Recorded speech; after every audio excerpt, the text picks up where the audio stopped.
أشهد أن لا إله إلا الله وحده لا شريك له وأشهد أن محمدا عبده ورسوله أما بعد فأعوذ بالله من الشيطان الرجيم بسم الله الرحمن الرحيم الحمد لله رب العالمين الرحمن الرحيم مالك يوم الدين إياك نعبد وإياك نستعين اهدنا الصراط المستقيم صراط الذين أنعمت عليهم غير المغضوب عليهم ولا الضالين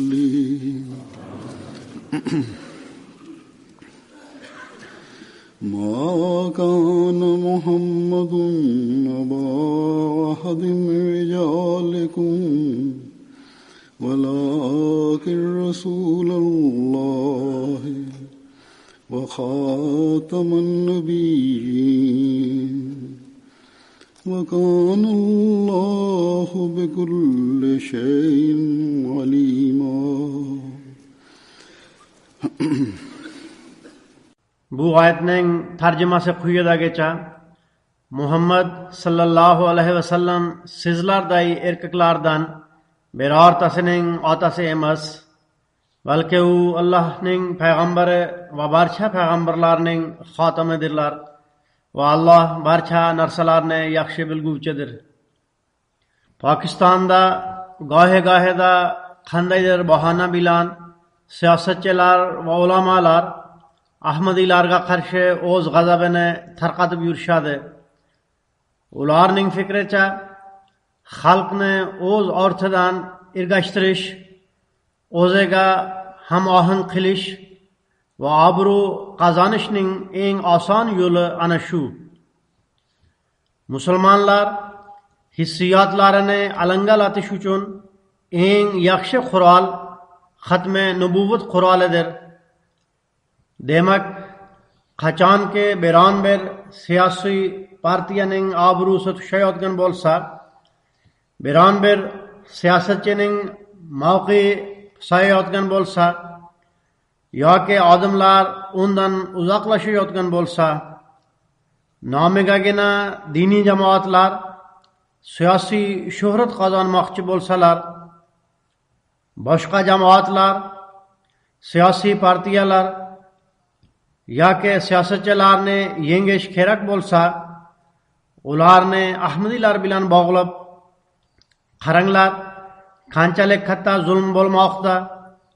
Bular tashqi kuchlar ta'siri ostida Ahmadiylarni asosiy yo'nalishga qo'shmoqchi bo'lishmoqda.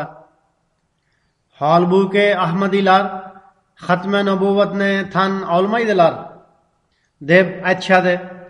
Shuningdek, bular, ya'ni nomigagina islom uchun dard alami bor kishilar, biz payg'ambarlikning obro'siga putur yetkazishga yo'l qo'ymaymiz va shunday zulm bo'lishini xohlamaymiz. Ahmadiylarni musulmon deb aytish qanchalik qattiq zulmdir deyishadi. Bular bu ish uchun o'z jonlarimizni ham qurbon qilamiz deb aytganlarida, iqtidordagi ikkinchi partiya a'zolari darhol parlamentda turib, Ahmadiylarga hech qanday haq-huquq berilishi uchun savol ham tug'ilmaydi. Aksincha, Pokiston fuqarosi sifatida, garchi u 3-darajadagi fuqarolik sifatida ozma, ko'pma haq-huquqlar berilgan, ularni ham tartib olinglar deb aytishadi. Har bir partiyaning o'z siyosiy rejasi mavjud. Har bir kishining shaxsiy manfaatlari bor. Biroq ular bilan Ahmadiylarning hech aloqasi bo'lmaganda ham ularni sudrashadi. Zero bu nihoyatda oson ish.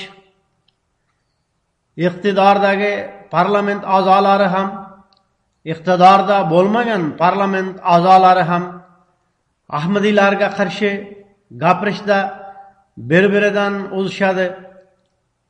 Chunonchi yaqin kunlarda Pokiston Milliy Majlisida bir qonunga iqtidordagi partiya o'z manfaati uchun o'zgartirishlar kiritganda ana shu narsalar ko'zga tashlandi. Pokistonda o'tgan kunlarda nihoyatda ko'p shovqin-suron ko'tarildi. Bu haqda batafsil aytishga ehtiyoj yo'q. Zero media orqali barchasi dunyo ko'z o'ngiga qo'yildi.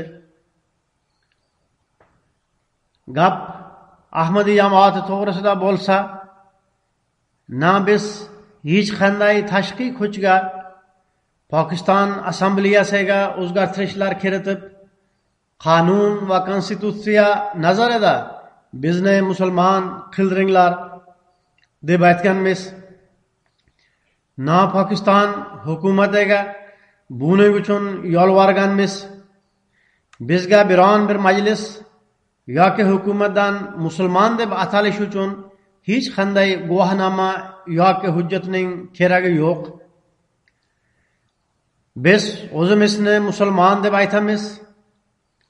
Zero biz musulmonmiz. Bizni Alloh taolo va uning payg'ambari sallallohu alayhi vasallam musulmon qilgan. Biz la ilaha illalloh Muhammadur Rasulullohni o'qiymiz. Biz islom va iymonning barcha rukunlariga ishonamiz. Biz Qur'oni Karimga iymon keltiramiz. Alloh taolo Qur'oni Karimda marhamat qilganidek, biz payg'ambar sallallohu alayhi vasallamni Xatamun Nabiyyin deb tan olamiz. Mazkur oyatni men xutba boshida tilovat qildim. Biz payg'ambar sallallohu alayhi vasallamning Xatamun Nabiyyin ekanlariga butun shuurimiz bilan qoyimmiz. Balki Hazrat Masih Maud alayhissalom kimda kim xatmi nabuvvatni tan olmasa, men uni dinsiz va islomdan chiqqan deb hisoblayman. U Ahmadiy ham emas, musulmon ham emas deb buni ko'p o'rinda ochiqdan ochiq izohlab berganlar. Demak, bizga qarshi fitna fasod ko'tarib, bular xatmi nabuvvatni inkor etishadi. Payg'ambar sallallohu alayhi vasallamni Alloh taolo saqlasin, Xatamun Nabiyyin deb tan olmaydilar deya nihoyatda jirkanch va tuban tuhmat qilishadi. Bu tuhmat Hazrat Masih Maud alayhissalom da'vo qilgan paytlaridan boshlab bo'lib kelmoqda. Men aytib o'tganimdek, o'z maqsadlariga erishishni ko'zlab gohi-gohida Ahmadiyya jamoati yoki Hazrat Masih Maud alayhissalomga shunday tuhmat qilishadi. Ikkinchi xalifa radhiyallohu anhu bir marta o'z xutbalarida shunday deb aytgan edilar: bular bizga qo'ygan aybning yolg'on ekanligi uchun ularga biz xatmi nubuvvatni qanday qilib inkor eta olamiz? Holbuki biz Qur'on o'qiymiz, Qur'oni Karimga ishonamiz, ham iymon keltiramiz. Qur'oni Karim esa payg'ambar sallallohu alayhi vasallamni Xatamun Nabiyyin deydi deb aytganimizda g'ayri ahmadiy ulamolar shunday deb e'tiroz bildirishadi. Ommiy xalqqa bu e'tirozni o'rgatib qo'yganlar. Hozir ham bu e'tiroz qilinadi. Balki o'zaro aloqalar, media hamda ijtimoiy tarmoqlar sababli boshqa mamlakatlardagi ulamolar ham Pokistonlik nomigagina ulamolar ta'sirida Ahmadilar Allah Taala saqlasan Qur'oni Karimni tan olmaydilar va Hazrat Mirza Sohibning vahiy ilhomlarini afzalroq tushunishadi deb aytishadi. Chunonchi ko'pgina arablar haqiqatni bilib Ahmadi bo'lganlar. Ularning aytishicha biz ulamolardan Ahmadiya jamoati to'g'risida o'y fikringiz qanaqa deb so'raganimizda ular Ahmadilar Qur'onni tan olmaydilar. Ular Qur'ondan tashqari o'zlariga alohida bir kitob chiqarib olganlar. Payg'ambar sallallohu alayhi vasallamni oxirgi payg'ambar deb tan olmay, Mirza Sohibni oxirgi payg'ambar deb tan olishadi. Ular haj qilishmaydi. Ularning haj ibodati boshqacha.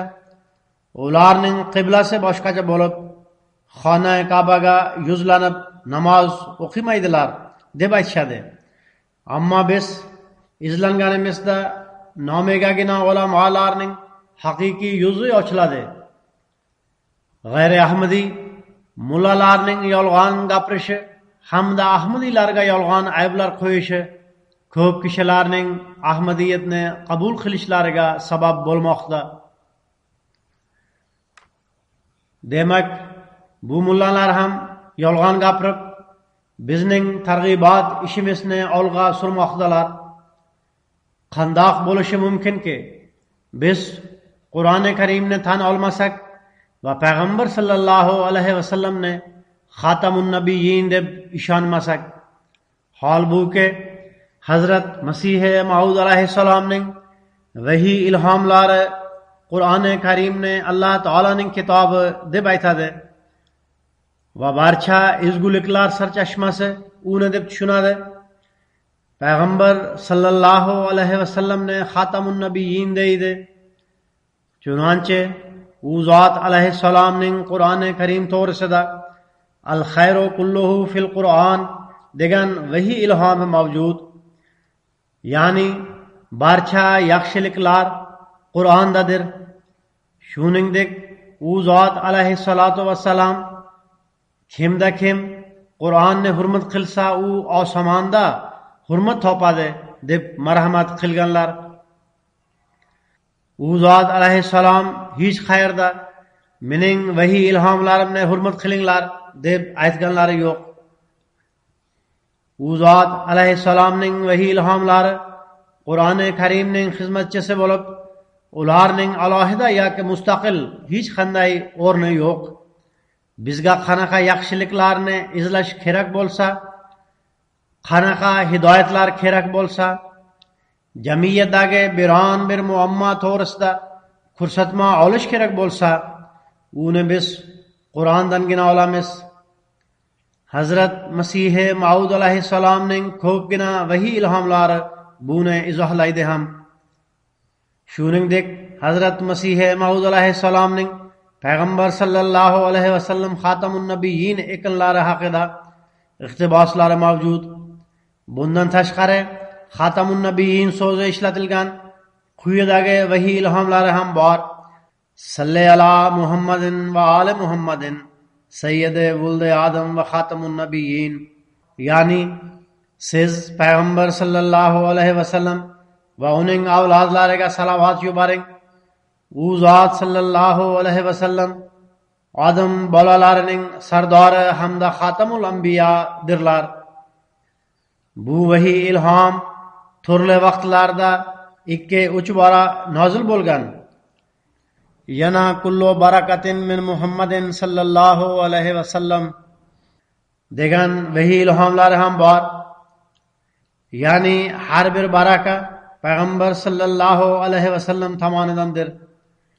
U zot alayhissalom o'zlarining tajalliyoti ilohiya nomli kitoblarida shunday deydilar: agar men payg'ambar sallallohu alayhi vasallamning ummatlari bo'lmaganimda, u zot sallallohu alayhi vasallamga ergashmaganimda, mening amollarim dunyoning barcha tog'lari bilan teng bo'lganda ham men ham kalomlik va ham xitoblik sharafiga muyassar bo'lmasdim.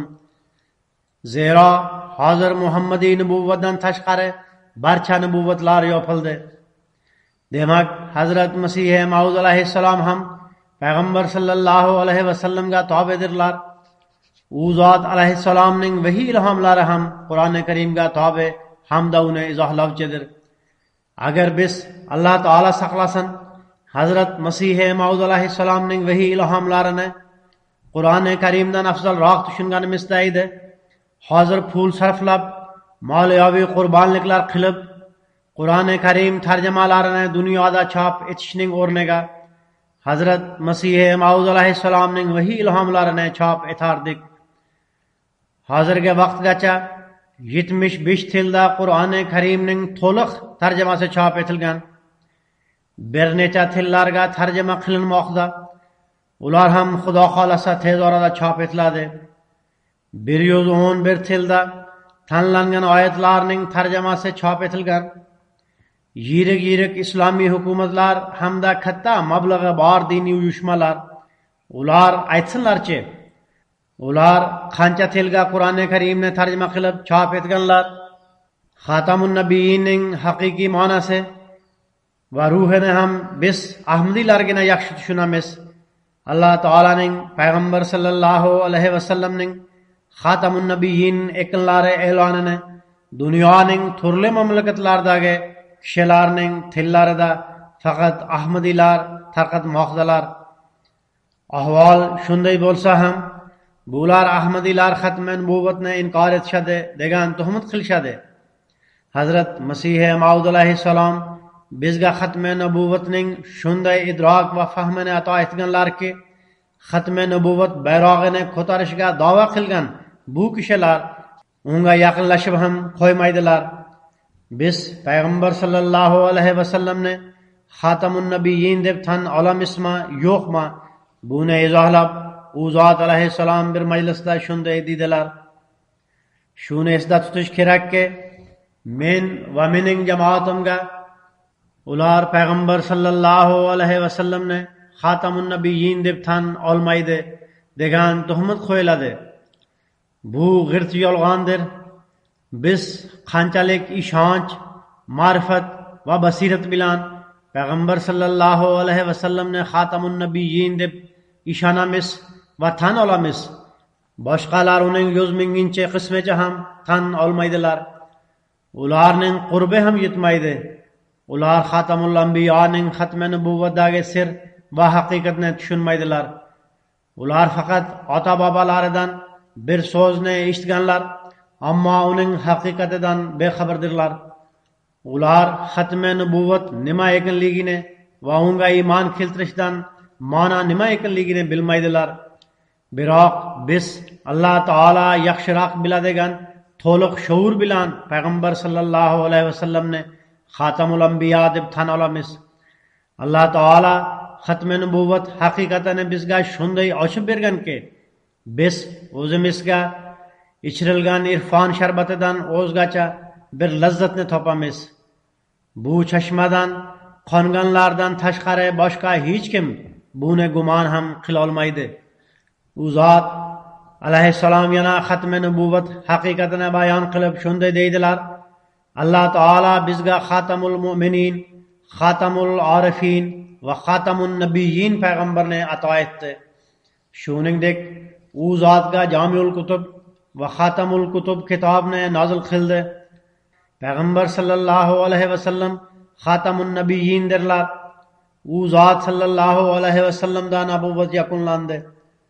Nubuvat birovni bo'ynidan bo'g'ib, ishini tamomlagandek tamomlangan emas. Bunday yakunlanish faxrga loyiq emas, balki payg'ambar sallallohu alayhi vasallamda nubuvat yakunlanishning ma'nosi shuki, tabiatan u zot sallallohu alayhi vasallamda barcha nubuvat kamolotlari nihoyasiga yetdi. Ya'ni Odam alayhissalomdan tortib Masih ibn Maryamgacha bo'lgan barcha payg'ambarlarga berilgan turli kamolotlarning barchasi payg'ambar sallallohu alayhi vasallamda jam qilingan. Shuning uchun u zot sallallohu alayhi vasallam tabiatan Xatamun Nabiyyin bo'ldilar. Shuningdek, barcha kitoblardagi, ya'ni oldingi shariatlardagi ta'limotlar va muoriflar Qur'oni Karimga kelib yakunlandi va Qur'oni Karim Xatamul Kutub bo'ldi. Demak, ushbu haqiqatdan bizning muxolifatchilarimiz bexabardirlar.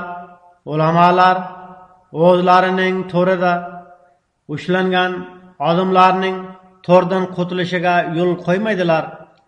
Zero agar ularning orqasidan ergashganlar bu haqiqatni bilib olsalar, unda din orqali qilayotgan tijoratlari to'xtab qoladi. Xatamun Nabiyyin so'zining ma'nosini bayon qilib, u zot alayhissalom bir joyda shunday deydilar: Xatmi nubuvat to'g'risida men yana aytmoqchiman. Xatamun Nabiyyinning keng ma'nosi shuki, nubuvatning ishlari Hazrat Odam alayhissalomdan boshlanib payg'ambar sallallohu alayhi vasallamda yakun topdi. Bu ochiq oydin ma'nolardir. Ikkinchi ma'nosi shuki, nubuvat kamolotlarining doirasi payg'ambar sallallohu alayhi vasallamda yakun topdi. Shubhasiz ayni haqiqat shuki, Qur'oni Karim to'liq emas gaplarni kamolga yetkazdi va nubuvat yakunlandi. Ya'ni Qur'oni Karim ta'limi oldingi payg'ambarlarning ta'limini kamolga yetkazdi va u zot sallallohu alayhi vasallamga Qur'oni Karim nozil qilindi hamda shu yerda nubuvat yakunlandi. Payg'ambar sallallohu alayhi vasallamga nozil bo'lgan Qur'oni Karim orqali kamolga yetgan bu ta'limdan ko'proq hech qanday ta'lim kamolga yeta olmas edi. Shuning uchun islomga al-yawma akmaltu lakum dinakum degan oyat to'g'ri keldi. Qisqasi, bu nubuvatning oyat alomatlari bo'lib, ularning kayfiyat va haqiqati to'g'risida bahs yurgizishning hojati yo'q. Qonun qoidalar ochiq ravshan bo'lib, ular isbotlangan haqiqatlar hisoblanadi. Mo'min kishi bu gaplarni muhokama qilmay iymon keltirishi shart. Agar biron bir muxolif kishi e'tiroz bildirsa, biz uni to'xtata olamiz. Agar u to'xtamasa, biz unga dastlab siz o'zingizning asosiy masalalaringizni isbotlab bering. Siz ularni qanday yechmoqdasiz deb ayta olamiz. Qisqasi, nubuvat muhri payg'ambar sallallohu alayhi vasallamning nubuvat oyat alomatlaridan bitta oyat alomatdir.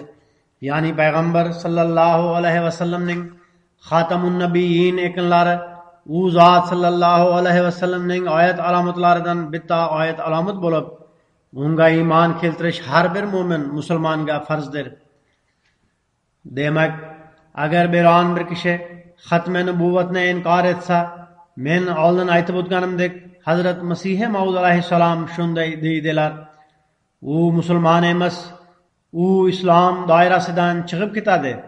U zot alayhissalom yana xatmi nubuvatning maqom martabasini islomning boshqa dinlardan ustunligini isbotlab shunday deydilar: biz xatmi nubuvatni shunday tushuna olamiz: qayerda dalillar va ma'rifat tabiatan yakunlansa, ana shu chegaraga xatmi nubuvat degan nom berilgan. Shundan keyin dinsiz kishilardek tanqid qilish iymonsiz kishilarning ishidir. Har bir narsada ochiq oydin gaplar bo'ladi. Ularni tushunish mukammal ma'rifat va ko'z nuri bilan bog'liq. Ya'ni inson mukammal ma'rifat va diniy bilimga ega bo'lganda hamda Alloh taolo tomonidan nur ham ato etilganda bu narsalarni tushuna oladi. Payg'ambar sallallohu alayhi vasallamning tashrif buyurishlari bilan iymon va irfon takomillashdi. Boshqa qavmlarga nur yetdi. Biron bir qavmga ochiq oydin va ravshan shariat berilmagan. Agar berilganda edi, u Arabistonga ta'sirini yetkazmasmadi. Boshqa qavmlarga mukammal shariat berilmagan edi. Ularning payg'ambarlari o'z hududlari uchun kelgan edi. Bunga dalil shuki, arablar Alloh taolo haqida yoki din haqida hech narsa bilmas edilar. Ziyolilar yoki boshqa qavmlar bilan bog'langanlar ham tan olmadilar. Zero u mukammal shariat bo'lmagan. Agar oldingi dinlarda mukammal nur bo'lganda edi, arablarga ham ta'siri o'tar edi. Arabistondan har bir qavmni va har bir shaharni ravshanlashtirgan oftob chiqdi. Bu payg'ambar sallallohu alayhi vasallamning maqom martabalaridir.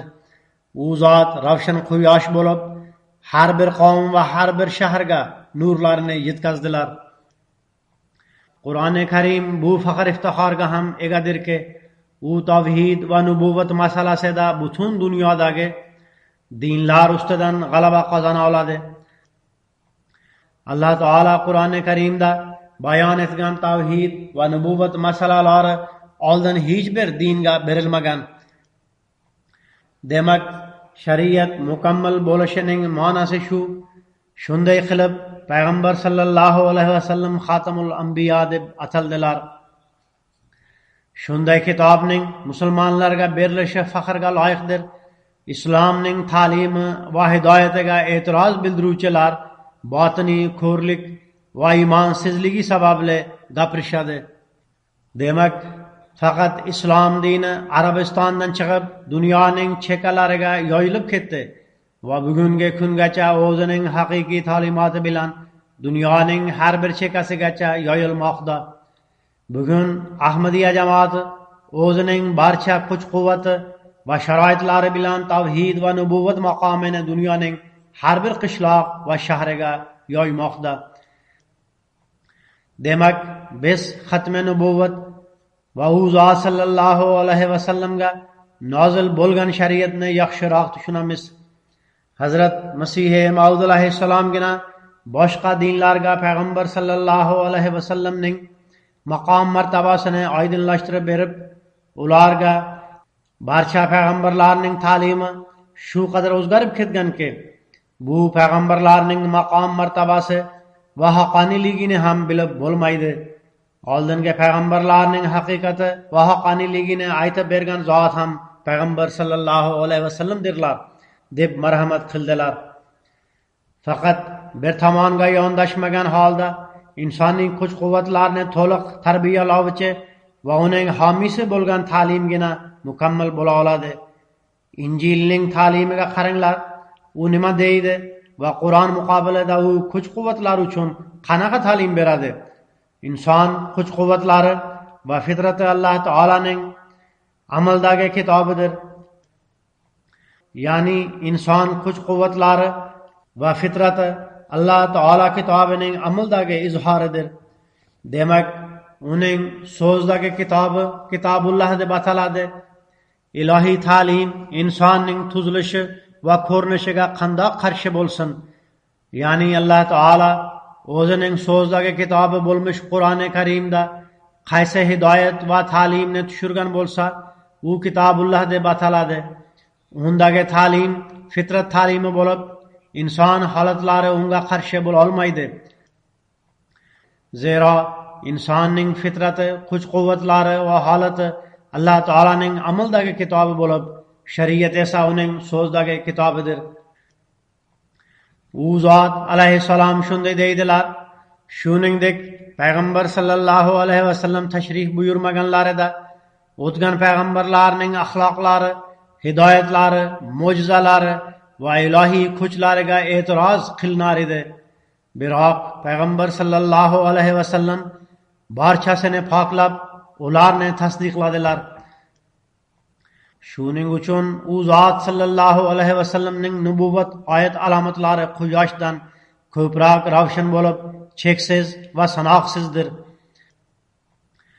Demak, u zot sallallohu alayhi vasallamning nubuvvati yoki nubuvvat oyat alomatlariga e'tiroz bildirish bir telba va ko'r kishining kun chiqqanda ham hali tun deb aytganidekdir. Men yana aytaman, payg'ambar sallallohu alayhi vasallam kelmaganlarida boshqa dinlar qorong'ida qolar edi. Iymon barbod bo'lib, yer esa ilohiy azob va la'natdan halok bo'lib ketar edi. Islom sham kabi ravshan bo'lib, boshqalarni ham qorong'idan chiqardi. Tavrotni o'qisangiz, jannat va do'zax xabari topilishi ham qiyin. Injilni o'qisangiz, tavhid izini topa olmaysiz. Endi aytinglarchi, bu ikkala kitobning Alloh taolo tomonidan bo'lganligiga shubha yo'q. Ammo bulardan qanaqa yorug'lik topila oladi?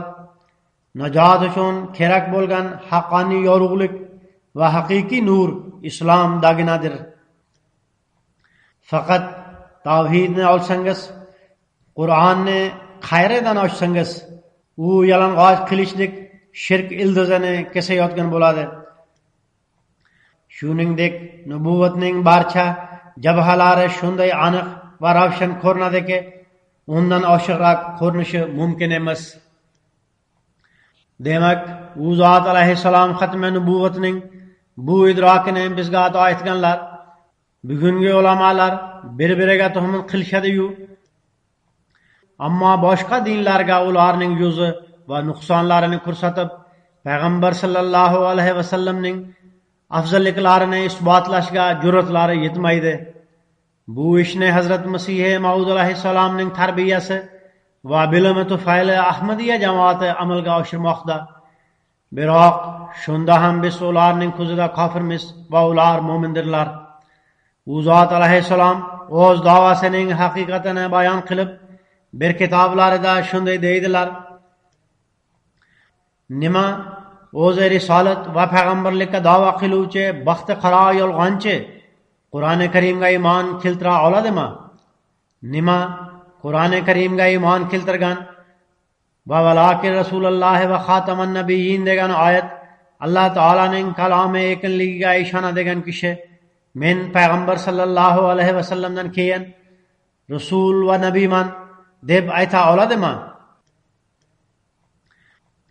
Adolatni xohlaydigan kishi buni esda tutsinki, bu kamina hech qachon va hech bir vaqtda haqiqiy shaklda nubuvat va risolatga da'vo qilmagan, hamda haqiqiy bo'lmagan shaklda biron bir so'zni ishlatish va lug'atdagi oddiy ma'nolar jihatidan uni so'zlashuvda ishlatish kofirlikka chiqarmaydi.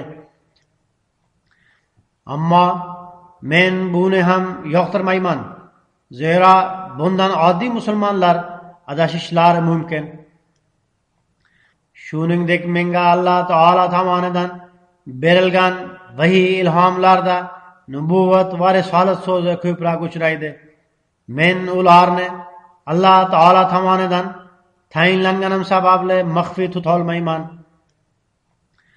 Men takror aytaman, bu vahiy ilhomlarda menga nisbatan mursal, rasul yoki nabiy degan so'z ishlatilgan. U o'zining haqiqiy ma'nosida ishlatilmagan. Men guvohlik beradigan haqiqat shuki, bizning payg'ambarimiz sallallohu alayhi vasallam xotamul anbiyodirlar. U zot sallallohu alayhi vasallamdan keyin hech bir yangi va eski payg'ambar kelmaydi. وَمَنْ قَالَ بَعْدَ رَسُولِنَا وَسَيِّدِنَا إِنِّي نَبِيٌّ أَوْ رَسُولٌ عَلَى وَجْهِ الْحَقِيقَةِ وَالْإِفْتِرَاءِ وَتَرَكَ الْقُرْآنَ وَأَحْكَامَ الشَّرِيعَةِ الْغَرَّاءِ فَهُوَ كَافِرٌ كَذَّابٌ. Qisqasi, bizning aqidamiz shuki, kimda kim haqiqiy shaklda nubuvatga da'vo qilsa, payg'ambar sallallohu alayhi vasallamning fayz baraka etagidan o'zini tortib olib, hamda bu pokiza sarchashmadan ayrilib, to'g'ridan to'g'ri payg'ambar bo'lmoqchi bo'lsa, u kofir va dinsizdir. Bunday kishi o'zining yangi kalimasini tuzib olishi turgan gap, u ibodatlarda yangi uslublarni paydo qilib, ahkomlarda ham o'zgartirish kiritadi. Demak, shubhasiz bunday kishi Musaylima kazzobning birodaridir. Uning kofir ekanligiga hech shak shubha yo'q. Bunday razil kishi haqida u Qur'oni Karimga ishonadi deb qanday ayta olamiz? Demak, payg'ambar sallallohu alayhi vasallam shariatiga amal qilgan holda kimga Alloh taolo bu sharafni ato etsa, unga bu sharaf ato etila oladi. Boshqa hech kimga emas. Hech kim u zot sallallohu alayhi vasallamning quliligidan chiqib turib musulmon deb atala olmaydi. U zot alayhissalom bu narsalarni yanada izolab shunday deydilar: biz musulmonmiz, biz Alloh taolaning kitobi Qur'oni Karimga iymon keltiramiz. Biz payg'ambar sallallohu alayhi vasallam Alloh taolaning nabiysi va uning rasuli ekanlariga va eng yaxshi din keltirganlariga ishonamiz. Biz şunga ham iman keltiramiske u zot sallallohu alayhi vasallam xatamul anbiyodirlar. U zot sallallohu alayhi vasallamdan keyin hech nabiy kelmaydi. Biroq payg'ambar sallallohu alayhi vasallamning fayz barakasidan tarbiya topgan kishi bundan mustasnodir. Ya'ni Hazrat Masih Maud alayhissalom tashrif buyurganlaridek u zot alayhissalom payg'ambar sallallohu alayhi vasallam bashoratlariga muvofiq kelganlar. Allah Taala bu ummat avliyolariga ham kalomlik va ham xitoblik sharafini ato etadi. Ular payg'ambarlar tusiga bo'yaladilar, biroq ular haqiqiy shaklda nabiy bo'lmaydilar. Zero Qur'oni Karim shariati barcha ehtiyojlarni qondirib qo'ygan. Ularga Qur'onni tushunish fahm farosati ato etiladi. Ammo ular na biron narsani Qur'onga qo'shib qo'yishadi, na undan biron narsani olib tashlashadi. Kimda kim Qur'oni Karimga biror narsani qo'shib qo'ysa yoki undan biror narsani olib tashlasa, u shayton va fojirdir. Biz xatmi nubuvatdan shunday deb tushunamiz: Alloh taolaning barcha rasul va nabiylardan afzalroq bo'lgan bizning payg'ambarimiz sallallohu alayhi vasallamda nubuvatning barcha kamolotlari yakun topdi. Bizning aqidamiz shuki, payg'ambar sallallohu alayhi vasallamdan keyin nubuvat maqom martabasiga payg'ambar sallallohu alayhi vasallamning ummatidan bo'lgan u zot sallallohu alayhi vasallamga mukammal ergashgan to'liq fayz barakani Rasululloh sallallohu alayhi vasallamning ruhaniyatidan topgan va u zot sallallohu alayhi vasallamning nuridan munavvar bo'lgan kishigina tayinlana oladi. Bu maqomga mustaqillik yo'q, mustaqillik o'rni ham yo'q.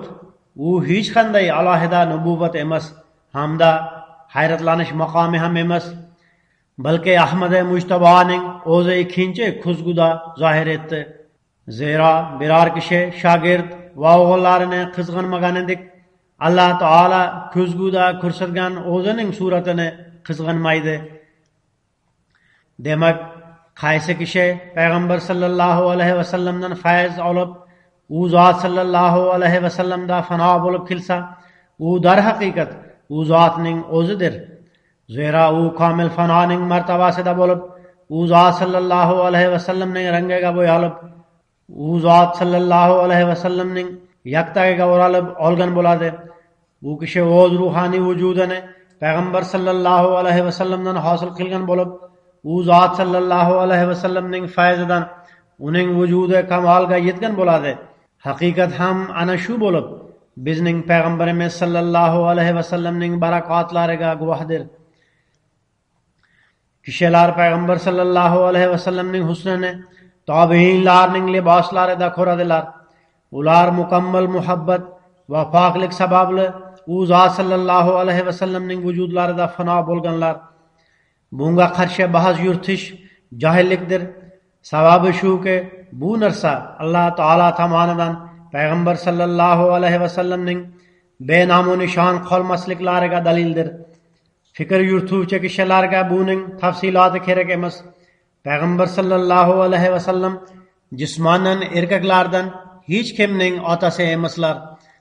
Ammo o'zlarining risolat fayzoni jihatidan ruhaniyatda kamol topgan har bir kishining otasidirlar. U zot sallallohu alayhi vasallam barcha payg'ambarlarning xotami va barcha maqbul bandalarning sardoridirlar. Endi Alloh taolaning dargohiga faqat u zot sallallohu alayhi vasallamning muhrlarining izi bor va u zot sallallohu alayhi vasallamning sunnatiga to'liq amal qilgan kishigina kira oladi. Endi hech bir amal hamda ibodat u zot sallallohu alayhi vasallamning payg'ambarligini tan olmagan va u zot sallallohu alayhi vasallamning diniga sobit qadam bo'lmagan holda Alloh taolaning huzurida qabul qilinmaydi. Kimda kim payg'ambar sallallohu alayhi vasallamdan ajralsa va o'z kuch-quvvatiga yarasha u zot sallallohu alayhi vasallamga ergashmasa, u kishi halok bo'ladi. U zot sallallohu alayhi vasallamdan keyin hech bir shariat kela olmaydi. Hech kim u zot sallallohu alayhi vasallamning kitobi va ahkomlarini yo'qqa chiqara olmaydi. Hech kim u zotning kalomini o'zgartira olmaydi. Hech bir yomg'ir u zot sallallohu alayhi vasallamning ruhoniy jalasidek bo'la olmaydi. Kimda kim Qur'oni Karimga ergashishdan zarra qadar uzoqlashsa ham u iymon dairasidan chiqib ketadi. Payg'ambar sallallohu alayhi vasallamdan isbotlangan barcha narsalarga ergashmaguncha hech kim muvaffaqiyat qozona olmaydi. Kimda kim Payg'ambar sallallohu alayhi vasallamning farmonlaridan kichkina bir farmonni tark etsa ham u adashdi. Kimda kim bu ummat ichidan payg'ambarlikka da'vo qilsa va odamlarning eng afzali Muhammad Mustafa sallallohu alayhi vasallamdan tarbiyat topganman hamda payg'ambar sallallohu alayhi vasallamning go'zal namunasisiz mening hech ahamiyatim yo'q va Qur'oni Karim barcha shariatlarning xotimidir degan e'tiqodda bo'lmasa, u halok bo'lib kofir va fojirlarga qo'shiladi. Ya'ni payg'ambarlikka da'vo qilgan kishi o'zi payg'ambar sallallohu alayhi vasallamning ummatidan bo'lishi va u topgan narsalarning barchasi payg'ambar sallallohu alayhi vasallamning fayzonidan bo'lishi hamda o'zining payg'ambar sallallohu alayhi vasallam bog'ining bir mevasi ekanligi va u zot sallallohu alayhi vasallamning ruhoniy jalasining bir tomchisi va u zot sallallohu alayhi vasallamning yorug'ligining bir shu'lasi ekaniga ishonmasa, u mal'undir. Unga, uning hamrohlariga, unga ergashganlarga va uning yordamchilariga Alloh taolaning la'nati bo'lsin. Demak, Hazrat Masih Maud alayhissalom o'zlarini va o'z jamoatini la'natlamayaptilar. Buning ma'nosi shuki, u zot alayhissalom eng ko'p fayz barakani payg'ambar sallallohu alayhi vasallamdan olganlariga ishonar edilar. Alloh taolo u zot alayhissalomni Rasululloh sallallohu alayhi vasallamga tobeligida shariatsiz nubuvat bilan e'zozladi. U zot alayhissalom shunday deydilar: Osmon ostida Muhammad Mujtabodan bo'lak bizning hech bir payg'ambarimiz yo'q. Qur'oni Karimdan bo'lak hech bir kitobimiz yo'q. Kim ularga qarshilik bildirsa, u o'zini jahannam tomon olib boradi.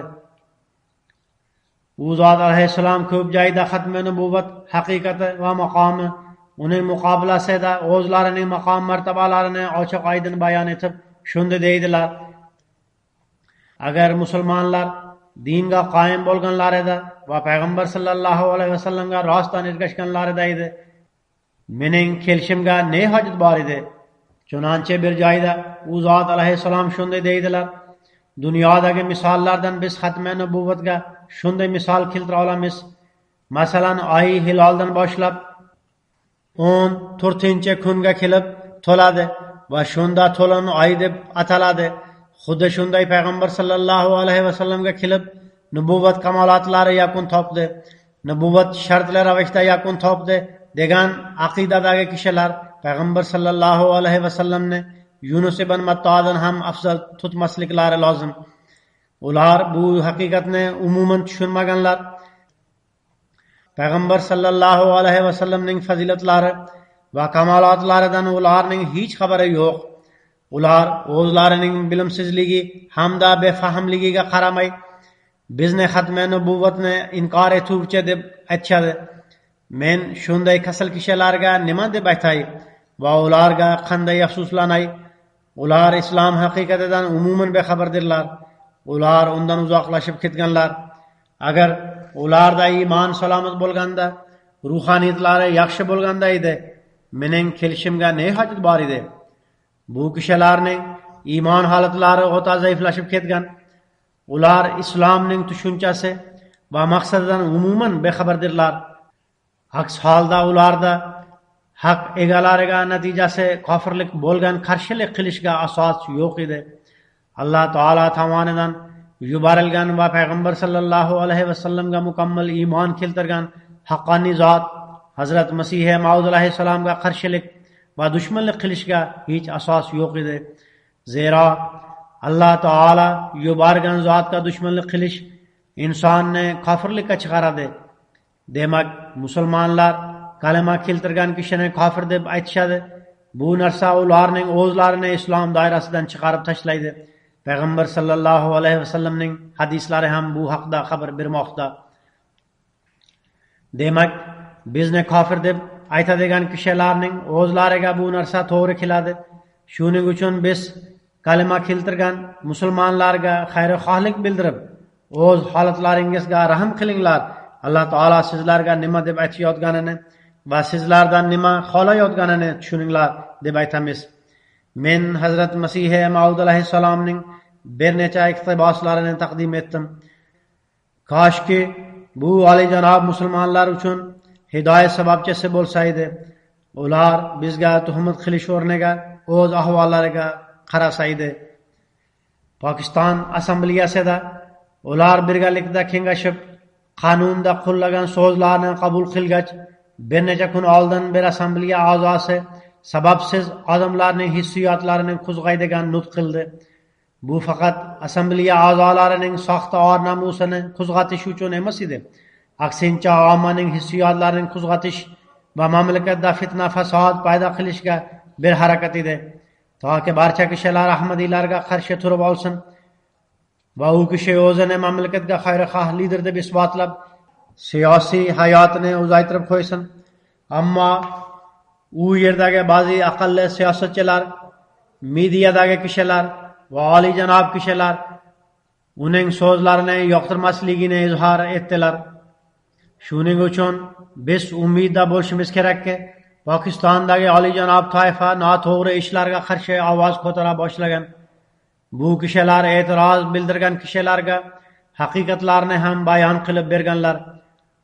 O'zicha bir zo'r ish qildim deb o'ylaydigan assambleya a'zosi shunday dedi: Qoida-Ozam nomli universitetdagi fizika bo'limini doktor Abdusalomga mansub qilishga oriyatimiz yo'l qo'ymaydi. Zero u kofirdir va xatmi nubuvatga ishonmaydi. Bu bo'limni uning nomiga mansub qilgan kishi uning partiyasining prezidenti va mamlakat bosh vaziri edi. Bundan qat'iy nazar, nomiga mansub qilgan kishi mazkur assambleya a'zosining qaynotasidir. Nom qo'yilayotgan paytda bu kishi nima uchun o'z nomusini ko'rsatmagan? Hozir bu partiyaga boshqa ishlar sababli ayblar qo'yilmoqda. Shuning uchun ularning fikricha saqlanishning yagona yo'li Ahmadiylarga qarshi xohlagancha gapiraverishdir. Gap Ahmadiylar to'g'risida bo'lsa, nom beriladimi yoki berilmaydimi, bizga hech farqi yo'q. Doktor Abdusalomning farzandlari nom berilgan kuni Pokiston bosh vaziriga shunday deb xat yozgan edilar. Ammo xatga javob kelmagan. Biz hayratlanamizki, doktor janoblari o'limidan so'ng 20 yil o'tgach, Pokiston hukumati bir bo'limning nomini atoqli olimning nomiga mansub qildi. Mening otimni Pokiston qonuni g'ayri-musulmon deb aytgan edi. Ular bundan qayg'uda ham edilar. Biroq bundan qat'iy nazar, u o'zining Pokiston fuqarosi ekanligini tark etmadi. Hattoki bu kishiga Britaniya, Italiya va Hindiston tomonidan ham fuqarolik berish iltimos qilingan. Ammo u kishi doimo mening vafolarim Pokiston uchundir. Men doimo Pokistonga vafodor bo'lib turaman va uning rivoji uchun harakat qilib turaman dedi. U harakat qilib turdi ham. Qisqasi, doktor Salom sohibning farzandlari o'sha payt Pokiston bosh vaziriga shunday xat yozgan edilar: Biz musulmonmiz, biz Ahmadiyya jamoati bilan Alloh taolaning roziligi uchun bog'langanmiz. Biz Masih Maud alayhissalomni qabul qilganmiz. Shuning uchun biz doktor Abdusalomning oila a'zolarining haq-huquqlari Pokistonda ado etilmaydi. Biz o'zimizni nima deb atasak, ular bizni shunday qabul qilmaydilar. Biz hukumatning bu qarorini olqishlash o'rniga u bilan aloqamiz yo'qligini bildiramiz va o'zimizni undan yiroqda deb o'ylaymiz. Demak, doktor Abdusalom farzandlarining raddiya javobi shu edi: Agar Pokiston assambleyasi bu nomni o'zgartirmoqchi bo'lsa, marhamat, qo'sh qo'llab o'zgartirsinlar. Abdusalom oila a'zolari yoki Ahmadiyya jamoatiga buning hech ta'siri yo'q. Assambleya a'zosi yana Ahmadiylarni armiyaga olmaslik lozim deydi.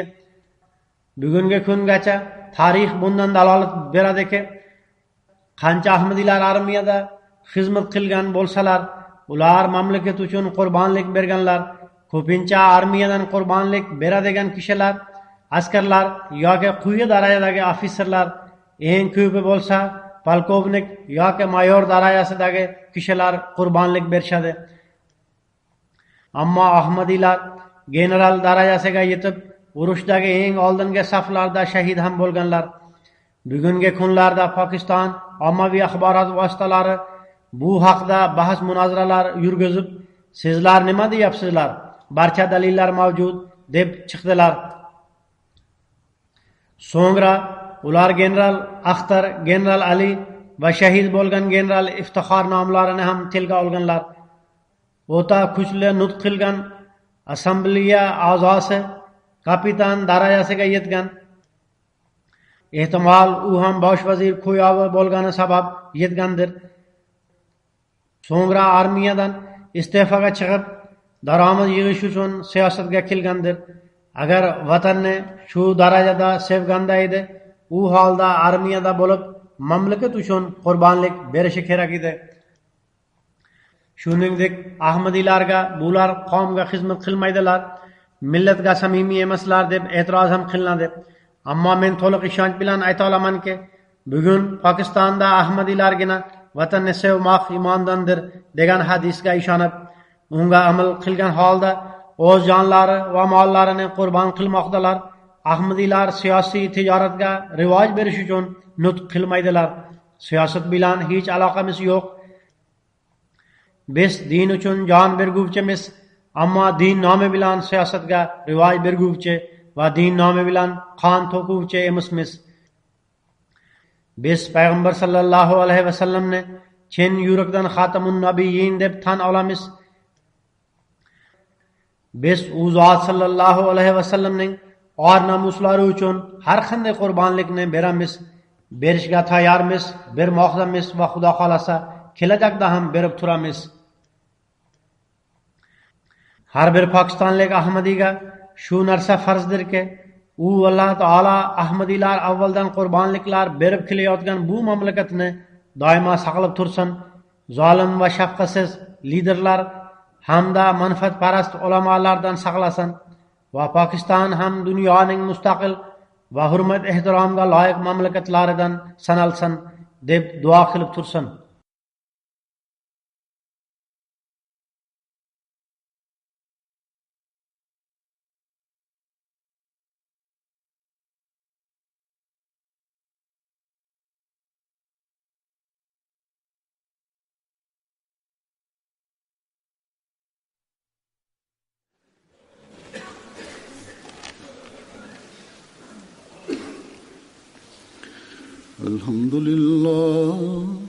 الحمد لله نحمده ونستعينه ونستغفره ونؤمن به ونتوكل عليه ونعوذ بالله من شرور أنفسنا ومن سيئات أعمالنا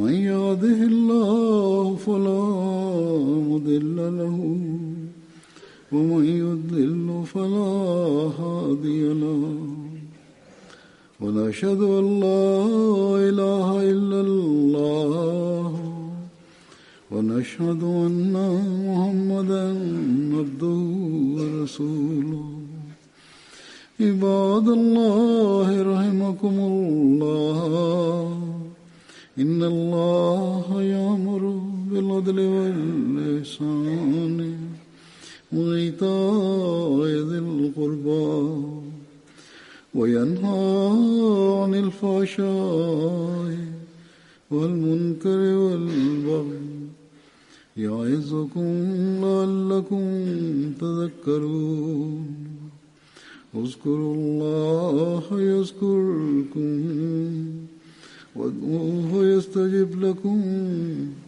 ولذكر الله